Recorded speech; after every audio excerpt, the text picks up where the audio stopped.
Hi everyone, this is Shannon with Center for Alaskan Coastal Studies, and today we are going to be talking a little bit about intertidal zonation, which is basically a really big fancy way of saying that the lower the tide goes, the more animals we're going to see, and today we're going to be talking a little bit about why. So here in Kachemak Bay, we have a tidal difference of about 28.5 feet, which means that the water will rise and fall by about 28.5 feet at our greatest tides during the month. So that's really exciting because that means that when that water drops really far, we're seeing animals that typically are always covered by water. Now, that 28.5 feet can look kind of different depending on what your beaches look like. And I have a quick little model that we're going to look at to kind of see why that is. If you are here in Homer and you're out at Bishop's Beach, or maybe you live around Anchorage, those beaches are relatively flat, and so our tides look a little bit different there than they do at a beach where maybe it is really rocky or there is a cliffside. So we're going to do a quick model to look at that and kind of see how that changes before we really get into looking at our different tidal zones. So this is the quick little model that I've made up. It's not much, it's just a piece of cardboard laid out into a plastic bin. But what we're going to do is we are going to raise the water level in this and look at how it changes. So I have two different landscapes that we can kind of look at here. Down here you'll see that it's really flat, and then it rises a little bit, and then over here we have kind of a cliffside. And what I want you to notice is how much faster the water rises in these areas where it's really flat, and how much slower it is once it gets up to these really kind of vertical drops. And kind of compare that to beaches where you have visited, and think about kind of what the substrate or what the land is made up of in those places. Once again, if you're around Anchorage or even out in certain places around Homer, you might see some kind of sandy or muddy beaches, and in other places you might see some smaller rocks or pebbles or maybe bigger rocks, or you might be in places where it's really, really rocky, and you're kind of once again along those cliff sides. So let's go from low tide to high tide. Let's kind of see what happens here. We're going to start adding some water.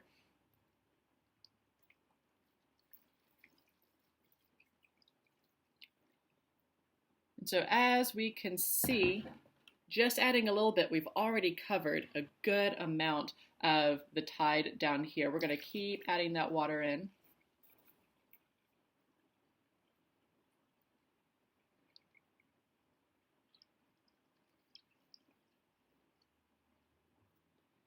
And then kind of notice it here. This is another flat spot that once the water level gets up to it, it rises or it covers the land very, very quickly.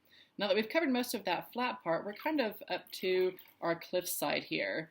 And you'll notice our cliffside doesn't get covered nearly as quickly. So this is why when we are out on those flatter beaches, we notice the tide a lot more. We notice it coming in much more quickly than it might in other places. So let's get into actually talking about our tidal zones. Because of the fact that that water rises and falls, we can kind of split our beaches up into what we call intertidal zones. And basically these are zones that either get a lot of time out in the open air with just a little bit of water, or maybe a lot of time in the water with only a little bit of air and sunshine.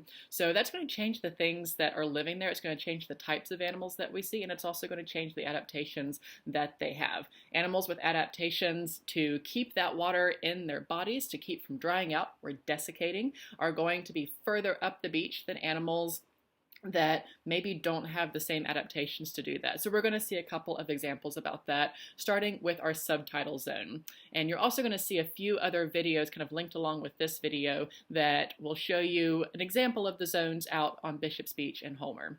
So let's start out with our subtidal zone over here. Our subtidal zone is the area where it is only uncovered maybe a few days out of each month. So when the tide drops, as low as it goes, and last week we had a really, really good tide of -4 and 5 feet on some days.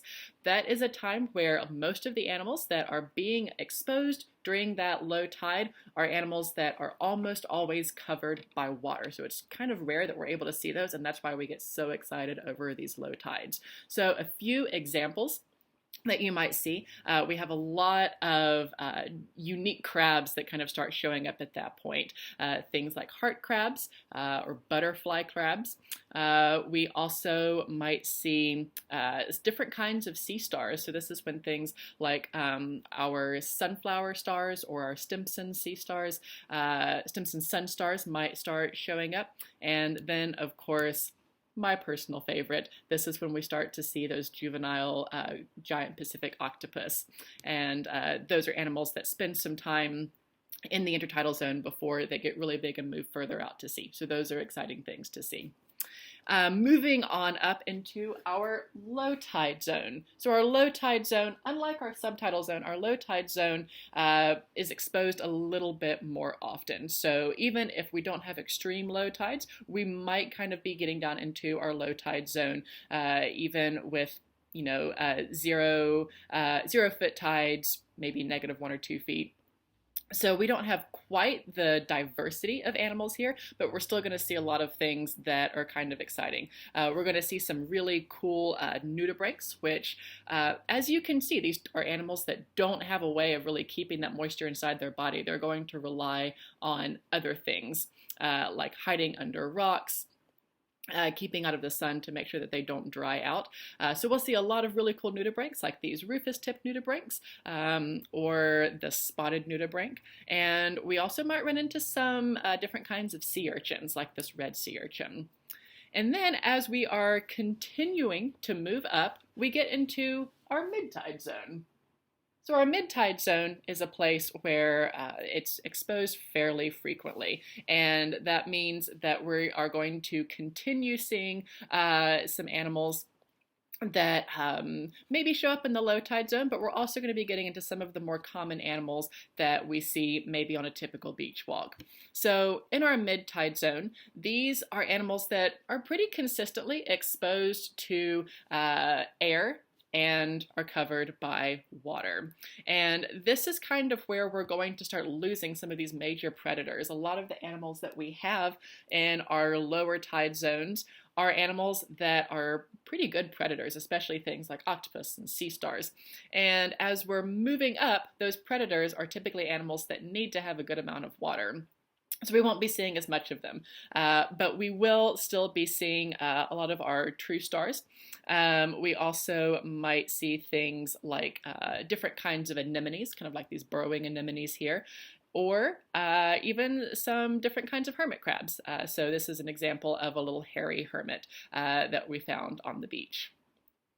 So again, that mid-tide zone is a place where we're kind of seeing both air and water fairly frequently.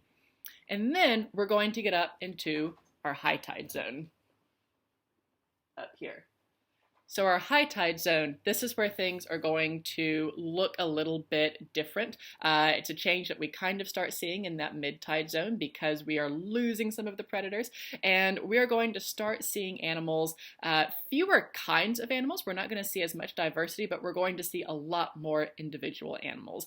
And kind of what that looks like, kind of starting in the mid-tide zone and moving up into our high tide zone, is we are going to see lots of those animals that have really hard shells that they can close and clamp down, either two shells that they can clamp together or a way of kind of suctioning onto a rock or burrowing into the sand, and that is a way for them to kind of keep all that moisture inside of their bodies. So we are going to see lots of things like limpets and snails, chitons like this lined chiton that's over here. And then also we're going to see a lot of barnacles and mussels. And if you are out walking along any of the beaches around Kachemak Bay, you've probably seen a lot of these barnacles and mussels. And as we are kind of moving up out of that high tide zone, we eventually are going to get into our splash zone. So we aren't going to see all of these barnacles and mussels and chitons and limpets that are all kind of congregated together. This is a place where really we only get water every once in a while. It might get a splash of water at the highest tides. And amazingly, that is actually enough for some animals to live. We will still see, especially barnacles, but every once in a while a few other animals from the high tide zone that were hanging out up there. And so you can kind of see, if you can imagine the water level rising and falling on this, the more it falls, the more animals are going to be exposed. And as it falls, we might have little dips and divots in the land where the water collects. And that's what we are seeing when we're looking at tide pools. And tide pooling is a really cool way to see what animals are living out on our beaches.